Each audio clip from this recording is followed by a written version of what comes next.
Hi, good morning, everyone. I'm Carolyn Beneglauda, Programs and Outreach Manager at Southeastern New York Library Resources Council. Thank you for joining us for today's webinar, Open Ask HR. So before starting the program, I just want to do some housekeeping. Because of the interest in today's event, we are using Zoom webinar. This means that only the presenters and hosts have microphones and cameras enabled. You can use the chat, and we encourage you to introduce yourselves there now. To ensure that your comment reaches everyone, make sure that it says everyone and not just panelists and hosts. So if you have a question during the meeting, we also have the Q&A feature, and we encourage you to use the Q&A feature rather than the chat to avoid getting lost among any other comments that might come through. This is like an entirely Q&A based event, so please make sure to use that feature. We did receive many of your questions in advance, and you are welcome to use that to ask any more. This webinar is scheduled to run until 11 o'clock a.m., but if we end up with more questions than expected, we are able to stay on until about 11:30. I just want to let you know that Zoom offers automated captions. So to view them, click on Show Captions on your icon on the Zoom screen at the bottom to see more options. We also always let everybody know that attendees are expected to follow Southeastern's Code of Conduct. We'll add that to the chat shortly.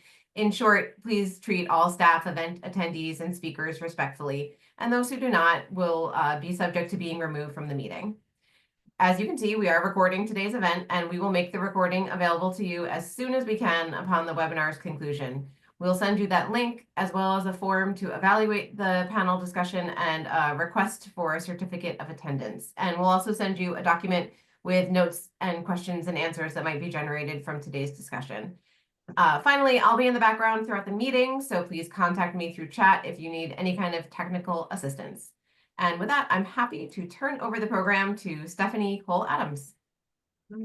Thank you, Carolyn. Good morning, everybody. Thanks for joining me on what I hope for you is also a beautiful day. It's gorgeous here in Buffalo, where Kirsten and I are joining you from. So we got a lot of questions. I'm just going to jump on into things. That's my office in Buffalo, so you can kind of get a visual of where we're coming at you from. And we're just going to hit it. So because our goals for today's session are to provide an opportunity for you to ask pressing HR-related questions in a friendly, stress on friendly open environment. So you can put those questions, any questions you have as we go in the Q&A. Kirsten will interrupt me, and that includes questions that kind of come up for you on the fly as we're responding to some of the things that were sent in advance. So, and as always, we have some lovely images for you to look at from the Metropolitan Museum of Art open collection. And today's theme, Kirsten, today's theme is? Portraiture. Portraiture. There's humans for the human resources subject. Humans for humans. So here we go. This is all about humans.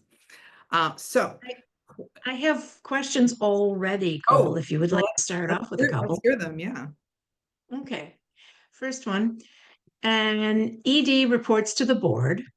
What is a diplomatic strategy to monitor time and attendance of the ED while being mindful of their professional status, their potential need to conduct business outside the office, and not letting the monitor dissolve into trust issues? How can a board ascertain that the ED is actually monitoring time and attendance of the organization's employees? That is a great question. And this answer actually can apply not only to an ED who is being supervised by a board, but what I'm about to say can also apply for those of you who might be, if you're an executive director or a library director who maybe at a larger library where you have several autonomous employees, right? Some of the larger libraries have folks who are in charge of programming or community relationships or public relations, and they might actually spend more time out of the library than in the library. So for me, an exercise like that always starts with the job description.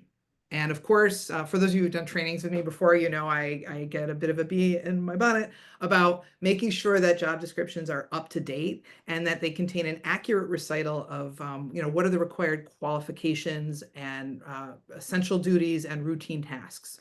And anytime, of course, there's always duties as assigned, but anytime duties as assigned starts becoming a routine task, that is the time to update the job description. So again, for a board monitoring an ED or any leader who's monitoring a relatively autonomous person acting under general supervision. You start with that job description, and I think it's good to be collaborative, right? I think it's good to be collaborative and sit down with that employee and say, here are the expectations for your job. Number one, are these accurate? And number two, what does this look like for you on a day-to-day basis, right? So what to describe, what's your day looking like? How much are you in the car? How much are you on Zoom? How much are you on the phone wheeling and dealing with government officials? All those things. And what do you need to perform that function, right? So instead of starting out with just like, and now I'm going to have you, clock in and clock out, and we're going to monitor where you are at all times. We're going to put a low jack on you, right? None of that, none of that. And I know that's the spirit of the question, right? Is respecting the autonomy of the person and having a trusting relationship. So teeing it up and saying, what do you need? And maybe even acknowledging those needs either in the job description or some type of letter saying, or part of the annual review saying, oh, we discussed this and these are some needs. Sometimes those needs might have to be budgeted for. Maybe they can't be met at that time. So once that's established and there's a general picture of, well, this is what my day at any given time is looking like. Then there's a discussion of how can the board get meaningful reports on this? And that's not just for maintaining a sense of accountability. That is also so the board can provide support. So for instance, let's say you have someone who it is their job to, we'll take the scenario that was presented. We have a board that's supervising an executive director, and the executive director, has certain duties.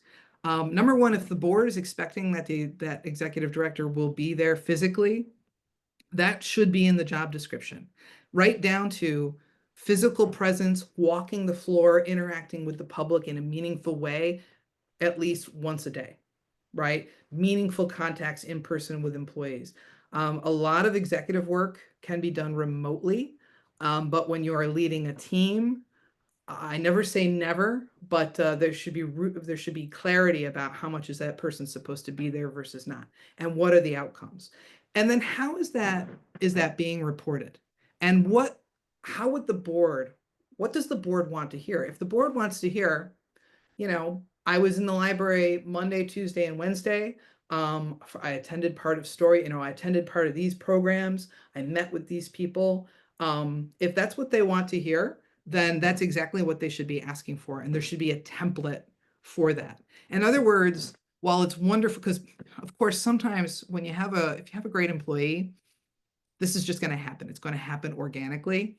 But even great employees can sometimes hit snags at phases of their life where maybe they would need a little bit more support to do that work.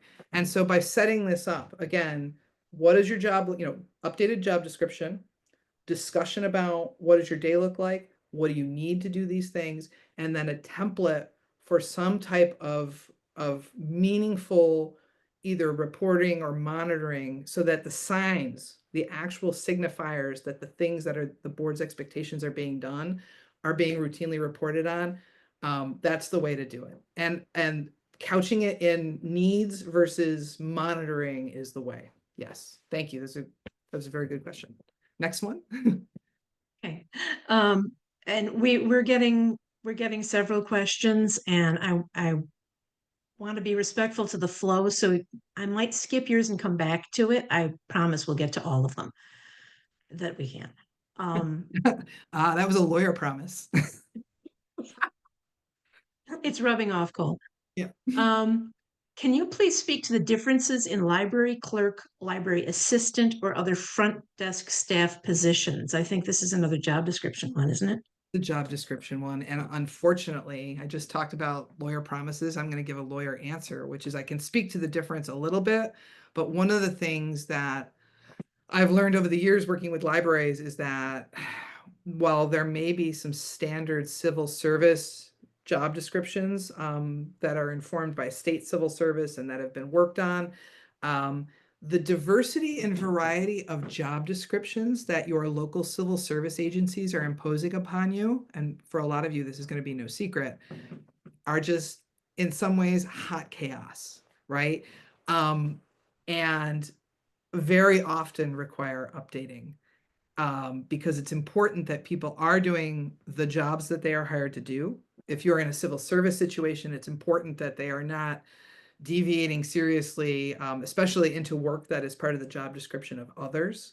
And so there should be very clear differences. Unfortunately, I can't say, a clerk in New Hartford Public Library, where I used to work when I was in high school, is going to look the same as a clerk at the Buffalo and Erie County Public Library. They might not. And so what I've also seen is that some of the descriptions are just woefully out of date. So I think what's more important is assessing what is viewed as standard with your particular civil service agency if you're working with civil service, and making sure that you're finding a way to update things and you have a really good array of job descriptions that work for your library. Every library is going to be different in terms of the type of staffing that they need at any given time. And so you want to have, it's like having chess pieces, right? You want to have the right pieces that you can array, and you want a really clear path. Not all libraries want this, but I think it's wise if you want to develop a community of the workplace where you're retaining employees, you obviously want a very clear pipeline of entry level and then being able to promote people through. So that requires a systematic review. So unfortunately, I can't say if you're doing this, then you're not a clerk. I can't say that, except for I can say if you're acting as a library director, you shouldn't be a clerk there. I can say that one, but then after that, all bets are off. So do we want to give this poor girl in her sweet little pink dress a break? We'll do this one and then we'll hit some of the more questions. So we did get a question in advance, and so we're going to honor the people who said the questions in advance as well. So, and this one's pretty simple. Are benefits limited in any way for employees as a not-for-profit organization? So, other than, of course, limited by the resources that the employer has available, the answer is yes. Benefits are limited at any not-for-profit corporation, which all of your libraries, regardless of type, among many other things, qualify as a not-for-profit corporation. And it is the job of, there's a responsibility of your board to fix reasonable compensation, and benefits are considered part of compensation. And so, the compensation has to be commensurate with the services performed. That requires deep analysis. Commensurate basically means it has to make sense. Of course, in places where wage scales are higher, there's going to be higher compensation and maybe even more benefits than in places where the wage tends to be lower. And that includes both geographically and industry wide. But it does have to be reasonable. It has to be defensible. But just to show how the latitude that a library or another place might have with benefits, here's part of the not-for-profit corporation law: conveyance of real property to members for dwelling houses. And some of you may even be familiar with, historical societies or other corporations. Some religious corporations actually own property where people either live or actually own the property while they're serving the organization. So whether it's a employee assistance program, health insurance, all the health things, maybe other insurance. Some employers offer life insurance, conveyance of real property, right? There's an array of benefits that libraries can convey. Now, of course, public libraries, which are viewed as quasi-municipal entities, you have some additional constraints. I would say this, especially for the public library. So not for the association library, not for the library system. So Carolyn and Tessa, you're out of this one. Benefits have to be commensurate, but also can't be sort of special or out of the blue. There's a lot of things that if your public library wants to, and we talked about this during our last session a little bit, of Ask HR training for ESLN. If there's a special day of recognition or something like that the public library wants to do, there are a couple added considerations. It can't just look like Can't just look like a party for employees, but at the end of the day, it can be. It just has to be carefully planned and budgeted and part of a formal program of employee benefits and and retention, right? It could be retention. There just has to be a benefit to the library as well for all those things. All right, I'm going to do this one and then we'll go back to some questions that are coming in. Are there any best practices on reporting concerns to a supervisor who is a conflict avoider? And boy, Kirsten, the expression on this guy's face is just killing me. I love it. So thank you for picking this image. So best practices on reporting concerns to a supervisor who is a conflict avoider. So understanding that there's no magic solution to an issue when maybe there's a leader who might not be at least as obvious as employees might not want when it comes to facing some issues and addressing potential conflict. When you are reporting concerns, I think it's and I say this as someone who spends a fair amount of time reading the backstory that leads to either litigation or complaint related to employment. Number one is to be as simple as possible. So if you are annoyed or jeopardized by under enforcement of a rule, and I tried to pick a very classic thing here, which is, the condition of the employee break room, right? I advise the 3-2-1 approach, right? Which is complain 3 times, request action twice, and go to the next level once. So the example I put here is just, on date, I took my break and the stove was left a mess by person. That's all you need to do. So the other paragraph that you might want to put that's sort of like venting, just going, they're so selfish, they're so awful, you haven't done anything about this, blah, blah, blah, blah, blah. You need, right? No, just the facts. That's it. That's all you need to do. And you can certainly take that venting and, walk the dog and talk to the dog or, do your venting in a good, healthy way, get it out. If your 3 complaints do not work, because that's the proposal here, right? That it's not working, right? The next step is to, if it keeps happening, you say, this is the 3rd time, right? Can I be assured it has been addressed? And if after 2 requests for assurance and there's no meaningful answer, right? If possible, and I appreciate it's not always possible to go to the next level because of the dynamics at different workplaces, right? Because very often the next level is the board. And do you really want to complain to the board about the condition in the break room? But as I said, there's no perfect answer here. But especially for more serious things, right? After 2 requests for assurance and there's no meaningful answer, send the previous documentation to the next level by saying, I've reported 3 separate incidents twice requested assurance it was addressed with no reply. I appreciate that I can't be told everything, right? Because sometimes we know problems do get addressed by supervisors, by directors, by boards, and the person with the complaint might not be told the full extent of how it was addressed, right? So I appreciate I can't be told everything, but this is negatively impacting my work environment. That's it. And that's the kind of thing that if a trustee gets this kind of feedback, especially for a more serious issue than the stove being messy in the break room, that's the kind of thing that a trustee will get and say, oh, we now need to look at this. And I know there've been 3 complaints and I know they've already tried to address it with the person, with their supervisor directly. And now it looks like I have a problem that I have to deal with. So 3, 2, 1. And again, I can't say that it will magically address everything, but that's an approach that I feel is appropriate and can work.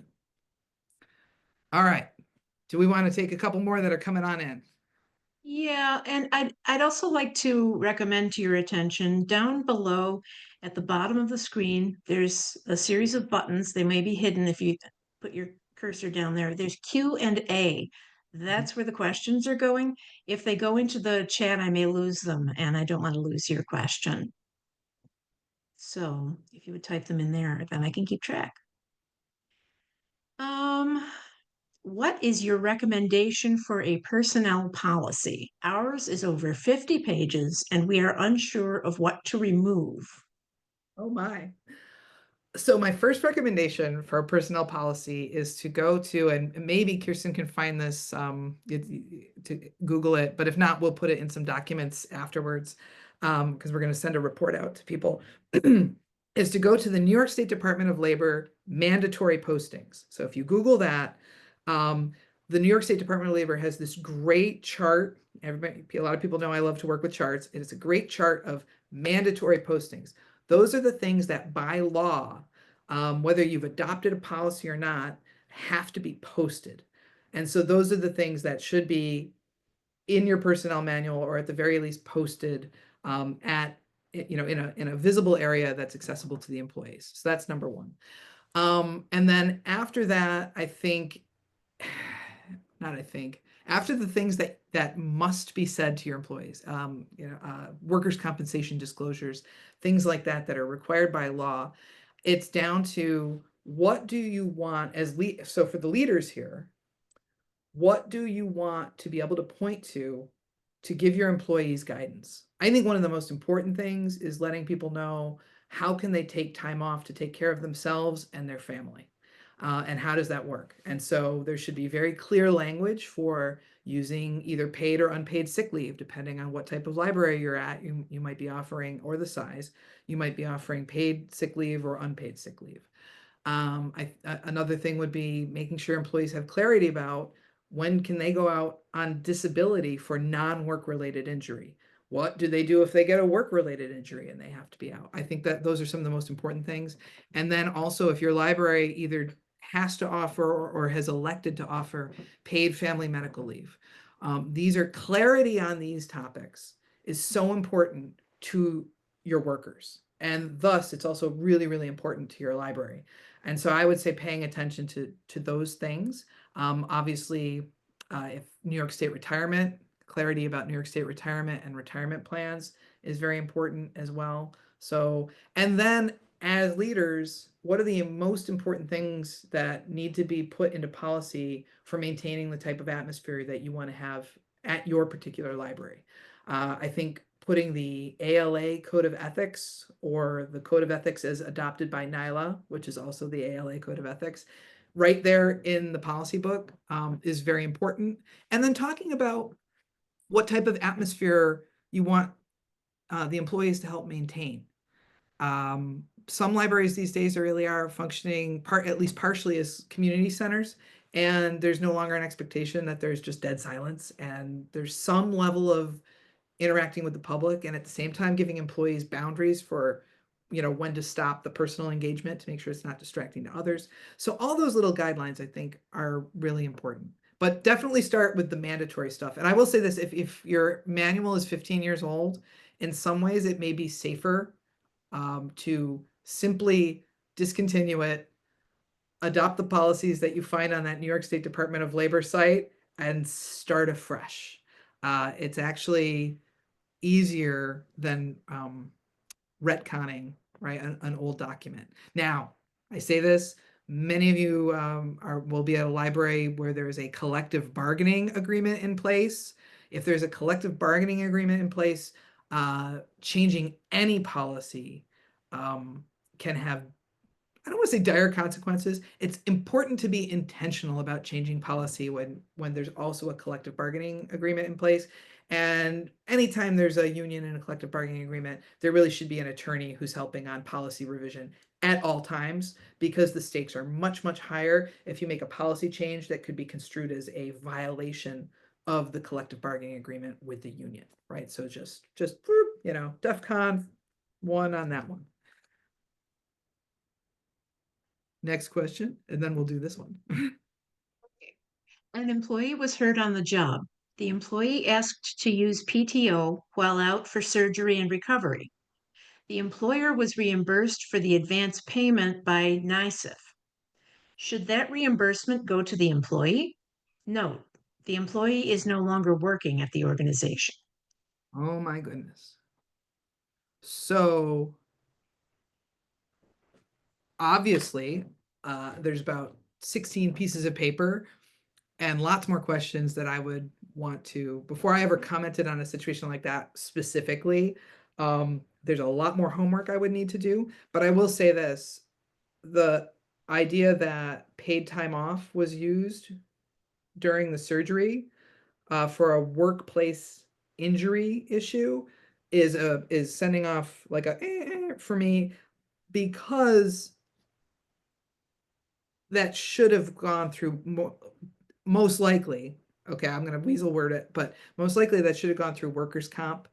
And definitely there can be, sometimes employers will forward money when a comp claim is pending. But if that is the case, there should be no question about whether or not that was appropriate, because that should be locked into a policy that is so defined and so specific that there's absolutely no question as to whether or not that was the appropriate thing to do. So the big takeaway from my answer on this one would be, if there was a workplace injury that resulted in a person missing work time, needing medical treatment, and if they maybe had permanent injury as a result, all of that should be flowing under a workers' comp claim. And then from there, Apparently it did go through workers' comp. okay. So there should have been, if there was any type of reimbursement, that should be per a policy that's very, very clear. And there's no one way that that happens. So I can't comment further than that without kind of seeing everything. So, but yeah, there should be a policy that happened with that. So yeah, yeah. Comp claims. Okay, I'm gonna do this one right here, because this woman in the picture you selected is staring at me. Or she's not staring at me, and it makes me feel like she's not paying attention to me because she's looking at something else. What are the best practices for documenting employee conduct? So, we keep coming back to this collective bargaining agreement. When I say CBA, collective bargaining agreement, for those of you who are at a library without a union, don't worry about that. But the first answer when it comes to documenting employee conduct issues is you must know your collective bargaining agreement, because there may be some provisions in that union contract that relate to how to document. And it's very important that it be done with respect to what the rules are that have been set between the collective bargaining unit and the library. After that, it's important to know your policies, and if you are at a civil service library, which most of you are, to know the local civil service rules. Because of course, documenting employee conduct, I guess unless you're documenting really great employee conduct, documenting employee conduct is usually with an eye to, would that person eventually have to be either demoted or removed from their position. And once if they happen to be a permanent worker, you want to make sure you're following all the local civil service rules. And of course, same thing, if they're a union employee, you want to make sure you're following all the collective bargaining agreement rules. So with that out there, right, then you have to work from that CBA and civil service. And of course, being as clear and direct as possible. So the same type of language I recommended in the stove situation is what plays best in, I will say, legal entanglements later related to employee concerns. Just being direct. Not having, if you find yourself making arguments within an employee write-up, that, again, that's a conversation to have while you're, in your head while you're taking a walk, et cetera, et cetera. Simply be as clear and direct as possible. Document consistently, and that means, what if it's not okay for one person to arrive late, it shouldn't be okay for any people to arrive late unless they have some sort of special arrangement that's documented, right? So being fair. These days, I do think documenting by email is fine, unless, of course, contractor policy says otherwise. And I do think it's important to distinguish, and this is where the question about what should be in a personnel handbook, distinguish between underperformance and misconduct. In other words, well, here, I've got a little example for you. So a person who does a bad job, we're just gonna say a bad job designing a flyer, because they have minimal skills in flyer design, right? They're underperforming, and they may need training or a plan of improvement, especially if that is gonna be part of their regular duties. A person who does a bad job designing a flyer because they didn't regard it as important enough is engaging in misconduct. And they might need a warning to abide by instructions, right? So these should be documented differently and minimally, but clear, direct, no arguments, right? Simply just the facts. However, it's also important to distinguish between misconduct and serious insubordination, right? So the person who doesn't design the flyer after being told to do so because I didn't feel like it, right? They might need to be terminated for outright insubordination, which again, depending on what might be in a collective bargaining agreement or civil service situation, may take some further work. And then this is the important one, and I think this is really important in a lot because a lot of not-for-profit environments struggle with this because they tend to be nice and supportive places. Distinguish between simple insubordination, right? No, I'm not doing it, right?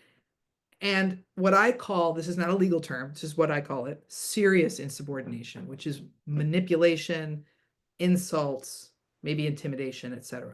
Right? You're still documenting it as insubordination, but it's rising to a level of seriousness. And here's an example for that, right? So the person doesn't design the flyer after being told to do so because I was promised a promotion 3 years ago, but instead you got the job I wanted. And I basically do your work now so you can do my work, right?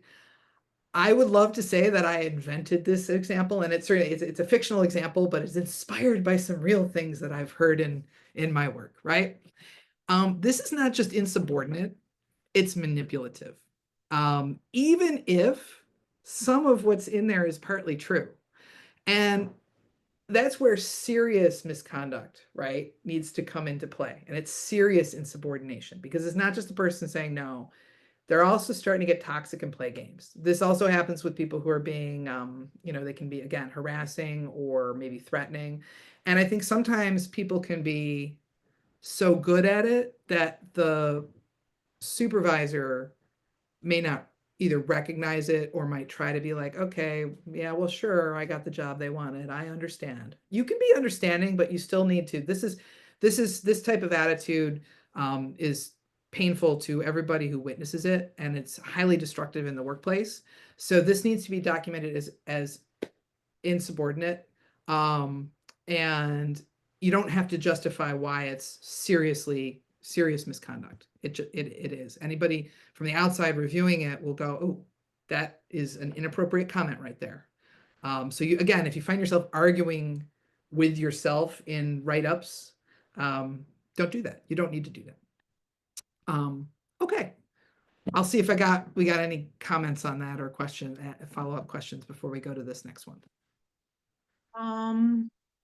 According to New York State Archives, I-9's retention for current staff is for 3 years from start date or a year after termination. With our current world situation, should we keep I-9s until termination? That is a great question, and I'm writing it down, and I'm not going to answer it right now because it's so important that I get it right. So we're going to do follow-up, and we will send it out to Carolyn and Tessa to go out. And I will say, yeah, I'll just leave it at that. And we will make sure the answer addresses both libraries that have to follow the LGS1, which is the New York State Archives guidance that was just quoted, and association libraries and other private organizations that don't. So I'll research that over the weekend. And thank you, because that's an important question. And I'm not going to answer it right now because I'm insubordinate. So there we go. Okay, I'm going to do this one, and then we'll go for a few more that are coming in. So before being interviewed formally, a New York library asked via email if I would accept a specific salary. If I agreed, can I negotiate? Now, bearing in mind you're talking to a lawyer, you can always negotiate. You can always negotiate. I would say in a situation like that, I'm going to add a little hyperbole before we get to the next part here. This is where you would want to get some guidance from either, if you know an employment professional, maybe if you're friends with someone who does HR, if you know an employment attorney, you would want to check in with them on this because, of course, you're at the beginning of an employer-employee relationship, right? So what do they say in Dune? A beginning is a really delicate time, and it could be so legally you can, unless you've signed a contract otherwise, but it could be received badly, right? And your employer can refuse to reopen the negotiations. And like I said, they can make a negative inference from this late attempt. In addition, and this is only for the association libraries and actually for library systems and councils, right? If they are subject to the new wage transparency law, in other words, nowadays private employers, so if I publish a job description, I have to make my pay range available. And it doesn't have to be just the salary will be XYZ, right? It can be a range, and the range can vary based on experience. But if I make a hire based on having released that information, and then the new employee comes in and I immediately leapfrog over my threshold, that's a problem. And what I would probably need to do is re-advertise to sort of sanitize the process and do a rehire, having announced the larger salary. So appreciating that a private employer might not be able to make an immediate change, and also appreciating that a public employer may have already had the position approved by a board action, and that board action also included the compensation amount. So to the extent possible, negotiating as soon as possible is wise. And I think it should be normalized. It should be normalized to ask about salary. It should be normalized to see if it can be negotiated. But just you should choreograph it like a fine dance. That's all. So, all right, I like this guy. He looks steady. So we'll linger on him while we get the next question. Okay. We are a special legislative district library. One of our elected board members wonders if their participation in hands-off, etc. protests is problematic. Oh, so I'm going to answer ideologically, and then I'm going to answer practically. So ready? So the ideological answer is no, that's not problematic whatsoever. Every employee, every trustee, every volunteer has a right to engage in whatever civic discourse they want without any penalty, either as an employee, volunteer, or leader. So on a pragmatic level, and kind of responding to the current environment.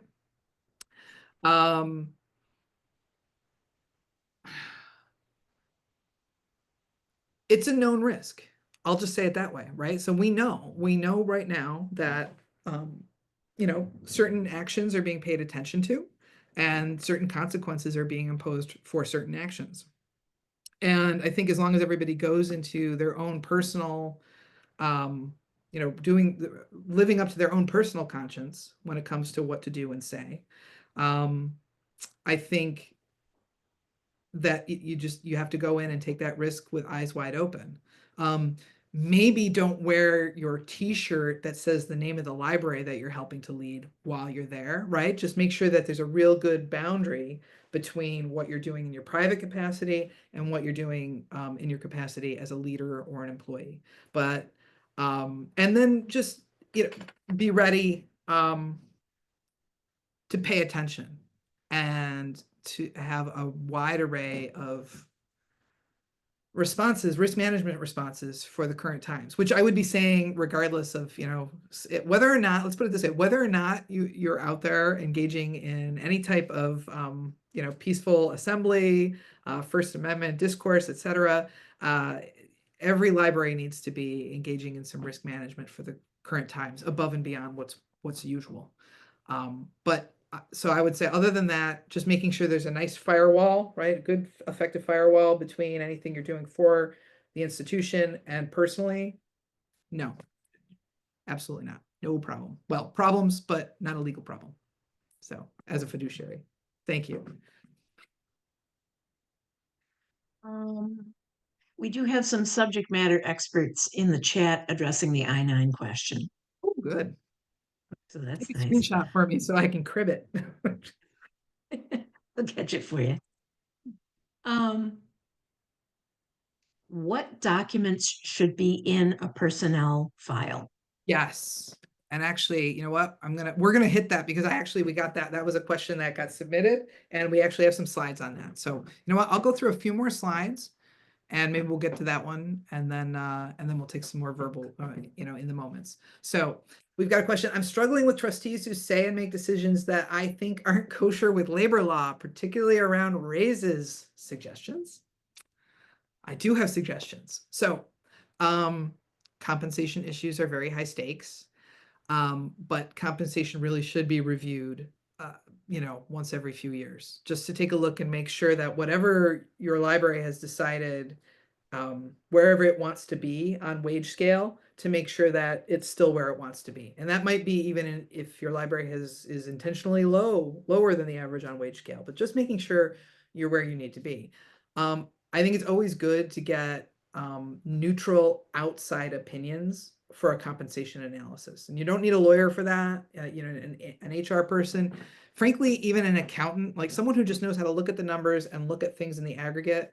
I will say that the Society of Human Resource Management, SHRM, has good data on that. And of course, the different library organizations out there, your system, they will also have good data because they'll be collecting that. So just making sure that the compensation analysis is happening. So I say that because you could bring in this person, and then if there's other things that are happening that are maybe questionable, right? That outside authority can be there to also help validate any other concerns and help you develop a solution for those as well, right? So while doing a very neutral compensation analysis, if they say, "Oh, it looks like, this one person has been offered a $15,000 stipend, to just do, I don't know, some website design. And no one else is getting that. And that's weird, right? So that's weird. It's not quite kosher, right? Looking at little things like that, that can help because that would be part of the overall analysis of compensation. So, and that's true whether it's sort of an ad hoc example or policy decisions.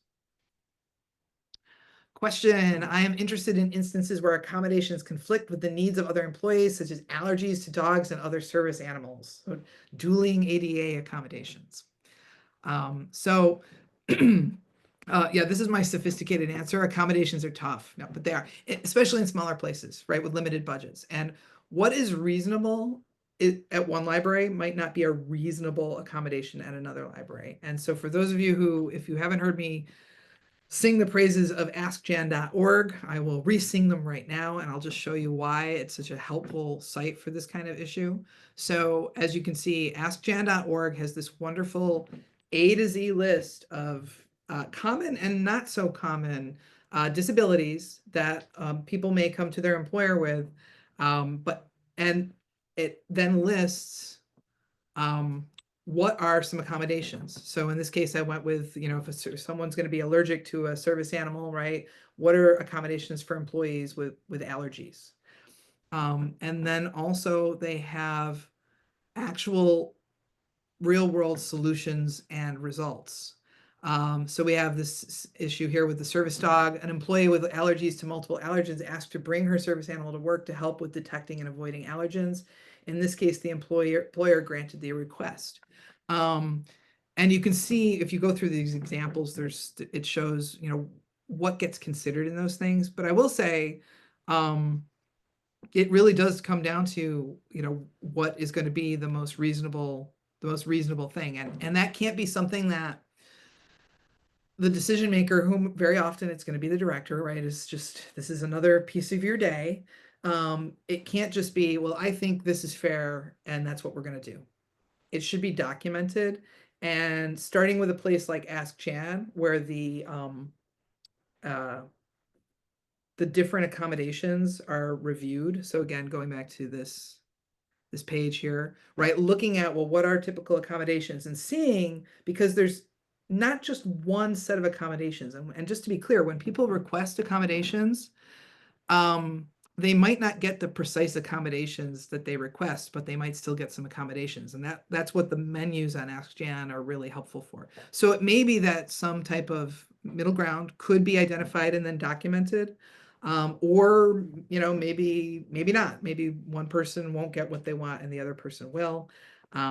So there's no one solution. The important thing is that it be rationally related to what are the accommodations for a particular kind of disability, and then what protects you and protects your library is documenting that process was engaged in, right? It simply wasn't just someone going, nah, that doesn't seem fair to me, right? Take a look at what are the accommodations, and see and look for creative solutions. And if you don't have time, or that seems daunting, I mean, there's a time to do things on your own, and there's a time to bring in an HR specialist or an attorney. And ADA is one of those times when, just an hour or two of some professional help might save not only litigation expenses in the future, but hopefully, if that person's experienced, will help find a workable solution for the institution. Okay, so we're at the what should be in the personnel file. So I'm going to tackle this one, and then we'll see if we've got any more questions that have come in. So you've heard a lot about CBA, collective bargaining agreement. Again, what should be in a personnel file? Number one thing, if your library has a union, always check the collective bargaining agreement. The contents and rules around personnel files aren't always in collective bargaining agreements, but they very often are. So that's just number one.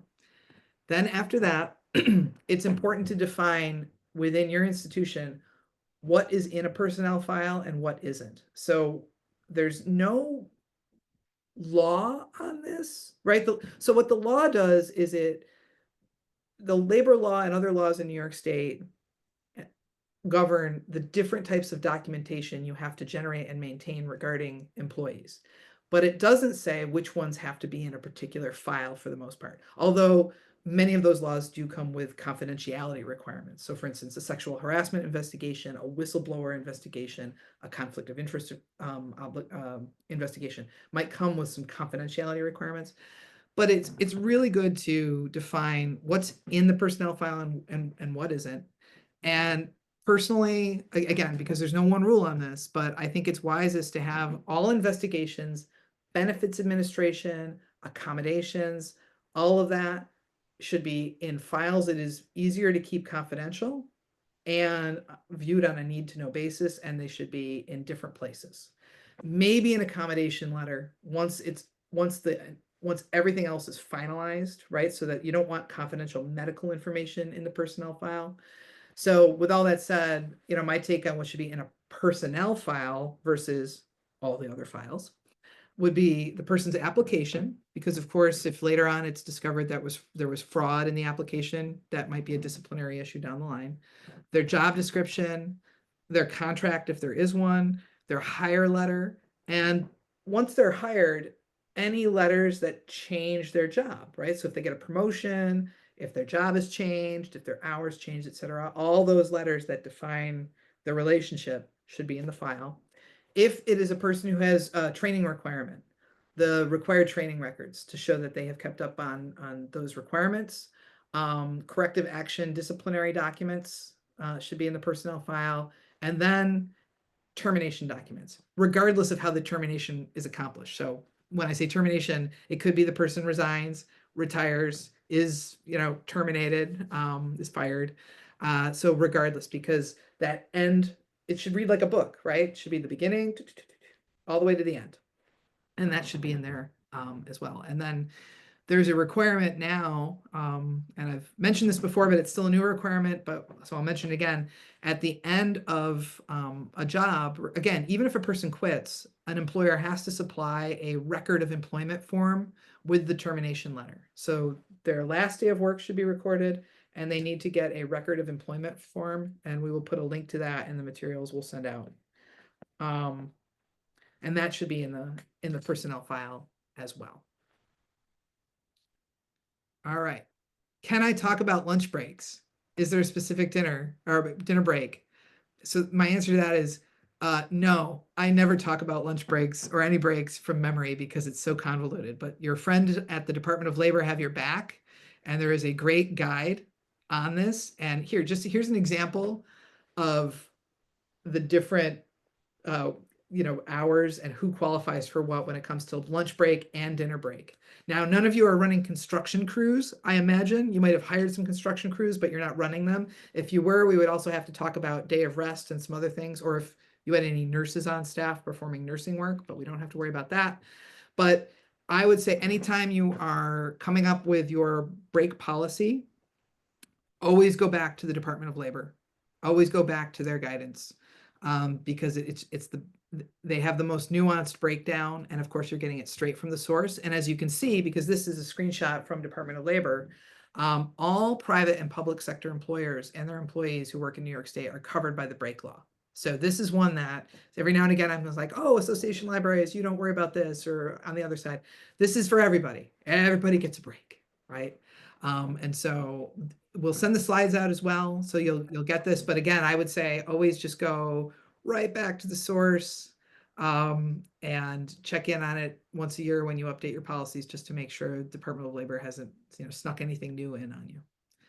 All right, so before we do this one, I'll see if we have any other questions that came in. No open questions just now. Okay.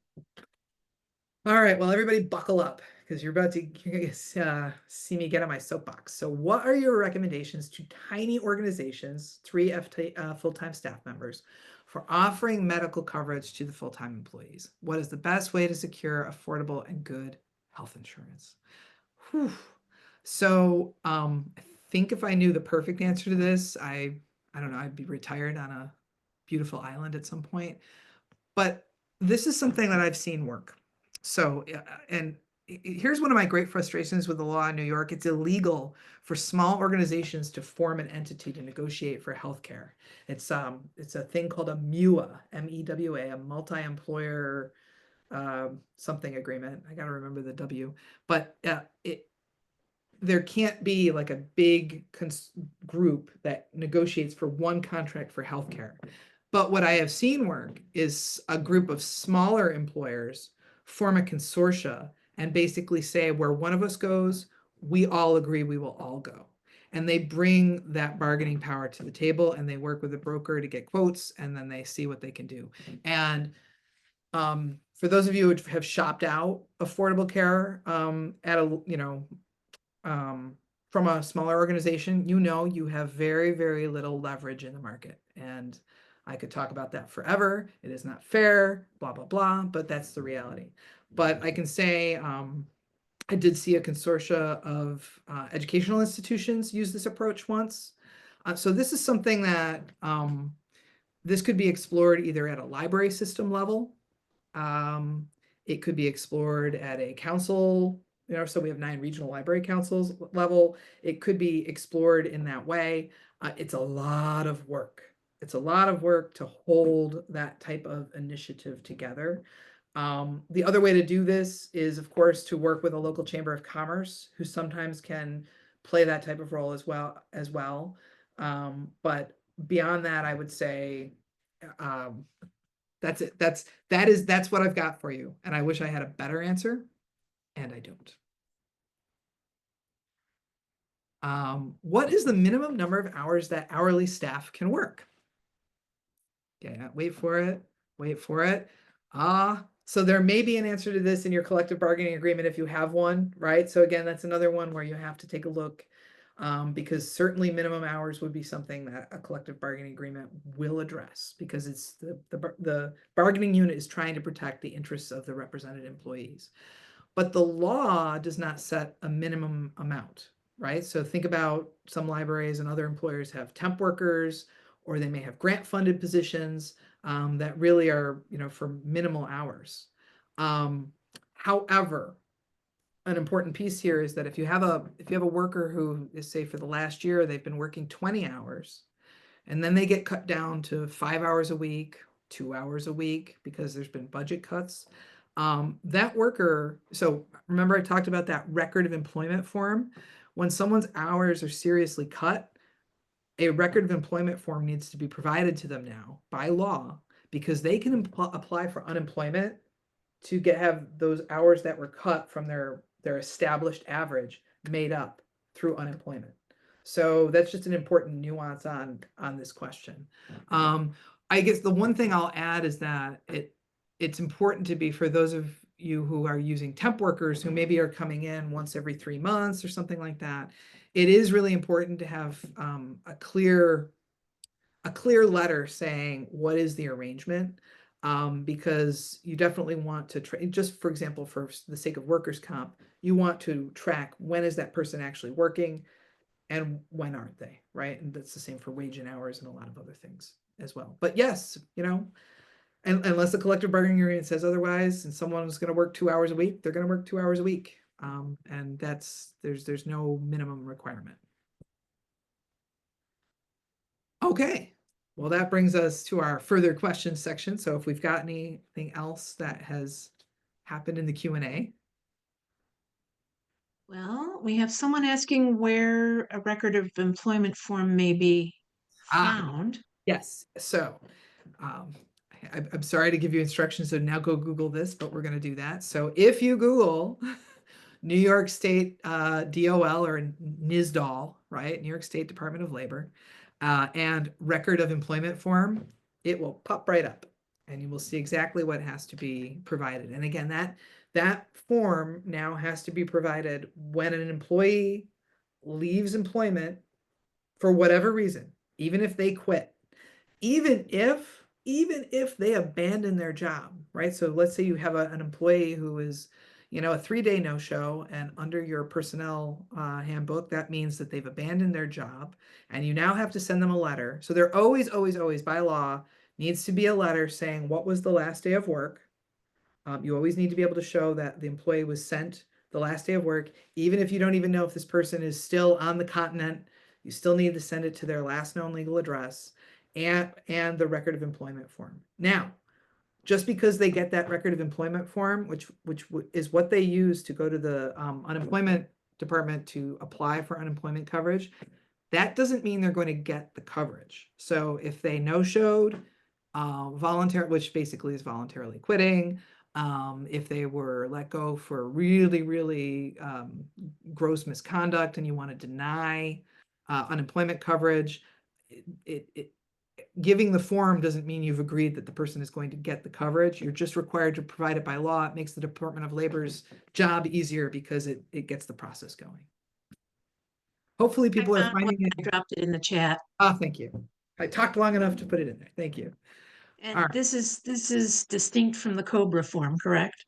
Yes, Cobra and Mini Cobra. For those of you who are so small, you don't have to follow Cobra. You have to follow New York State Mini Cobra, which is effectively the same thing. Well, not quite. So I'll retract that. You're either following Cobra or Mini Cobra, but either way, that is very different. And that, of course, is only being provided if if the employee was receiving health insurance through their employment. One last question. What questions can we ask when calling for a reference on a potential new hire? And what questions can we answer if someone calls us? Oh my goodness, do we have another hour? No. So what questions can we ask in reference? So I think this is another one where working from the job description and especially focusing on the essential duties and skills, right? If you get someone from a former employer who's willing to talk to you or was provided as a reference, which means hopefully they know you're calling and they're ready to speak to this. Hopefully you'll get some really good input as to, well, this person, we're going to be trusting this person to run marketing campaigns, right? And they added you as a reference. Can you speak to anything you've seen with respect to marketing campaigns, right? So tying it to the job description and the duties to be performed is really the best way. And if the person, that also helps get into substance. And so if you're noticing the person is just like, they were lovely, they were just so great to work with, they were nice, they were so nice, and you're not getting anything like, oh yeah, they helped us run the such and such campaign. If you're not getting good substance back to those substantive questions, that's a little bit of a red flag, right? It's not the end all be all, right? But those are the questions. Tying it to the job description, that means you're also by design not going into a lot of things that could get into protected category and inappropriate questions zones, right? On the flip side, so what questions can your library answer? So this is one where if you're dusting off that personnel manual and you're thinking about a policy, there's a couple different approaches to this. So one approach, and many employers do this, is they actually do not provide references from the employer. So in other words, the employer will not provide references. And they have a policy that says so let's say the library director has agreed to give a reference in their personal capacity. When that call for that reference comes in, the library director has to say, I'm not speaking for the library. I worked with this person, and I'm going to speak in my own capacity, and here's what I'm going to say about them. For that reason, a lot of places will also they'll say the only thing we're going to do is verify dates of employment, and that's it. That's also a wise thing. If the library is going to have a practice of actually providing references as the library, there should be a policy about that, and it should be reviewed by your lawyer. There, sorry, I don't want to. We're at the end of the hour, and I don't want to end on that one, but that's or at least end it there. But for people who have to go, I want to make sure we've wrapped up formally. So I'll ask Carolyn to come on in and do any wrap up, and then I will linger a little bit if we have any other lingering questions that we want to address.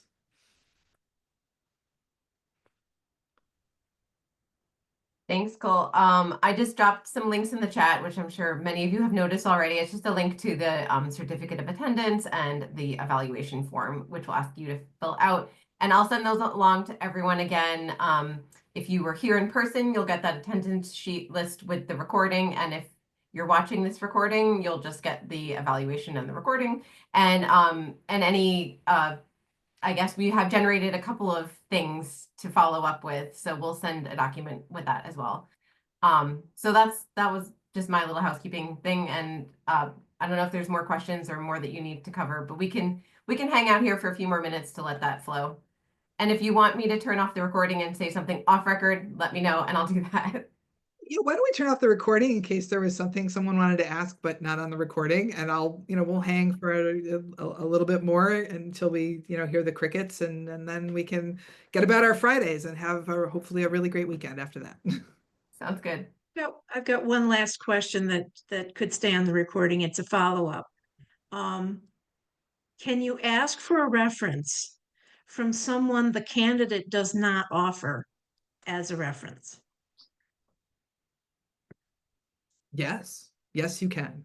Absolutely. And I think especially if it's a more sensitive position, and you want to be able to show you did sensitive or critical, right? Mission critical. And you want to be able to show you did your due diligence. I think the only thing is, as always, documenting that candidates were treated fairly. So in other words, if you have a final 3, and you do that with one candidate, it is really best practice to do it with the other 2. And not just best practice, that is absolute risk management. You want to show that everybody who made it through your evaluation pipeline got equal treatment, and that one person wasn't subjected to additional scrutiny. Unless that's the final scrutiny you give the person who you've identified. So I'll say this, some places, to save money, won't do the final criminal background check until they've identified a candidate. And then that person is going to be offered it contingent on the completion of the criminal background check, in which case they're the only person who's being treated that way. That's fine, but every person at every phase should be getting equal treatment, and keeping documentation that shows that the candidates, right, the evaluation rubric was applied fairly for each candidate. Everybody was screened to the same degree. As they made it through different phases. That's really important in case someone later on feels that they were denied an employment opportunity on the basis of something that was discriminatory. Someone offered, anyway, don't call the current employer without the applicant's approval. I had that happen once. Yeah, that's awkward. Don't do that. That's not, I mean, from the legal perspective, but yeah, just from the everything else perspective, yeah, definitely don't do that. That's the end of the questions that I have. If anybody wants to submit a question they don't want on the recording, you can type it now and Carolyn can end the recording. Bye, recording people.